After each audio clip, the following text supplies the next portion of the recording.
কিছুতেই হুঁশ ফিরছে না মানুষের। নদিয়া জেলার বিভিন্ন স্থানে অবাধে চলছে খড় ও নাড়া পোড়ানো।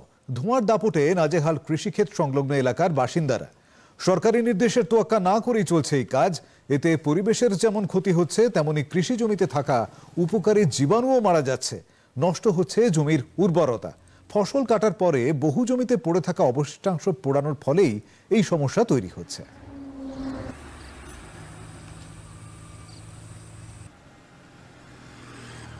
ক্ষতি আছে আমরা জানি, না পড়ে কোনো উপায় নেই, পোড়াতে হয়।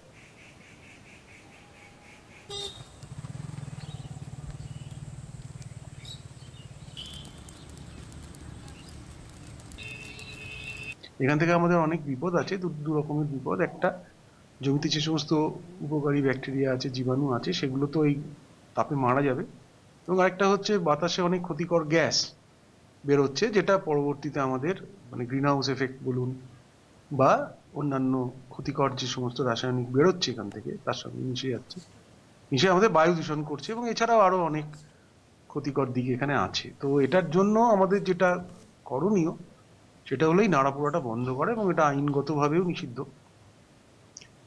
এবার এটা বন্ধ করার জন্য যেটা দরকার, কৃষকদের সহযোগিতা, তাদের কাছে এই অ্যাওয়ারনেসটা আমাদের পৌঁছে দেওয়া, যাতে তারা জমিতে নাড়া পোড়াটা বন্ধ করেন।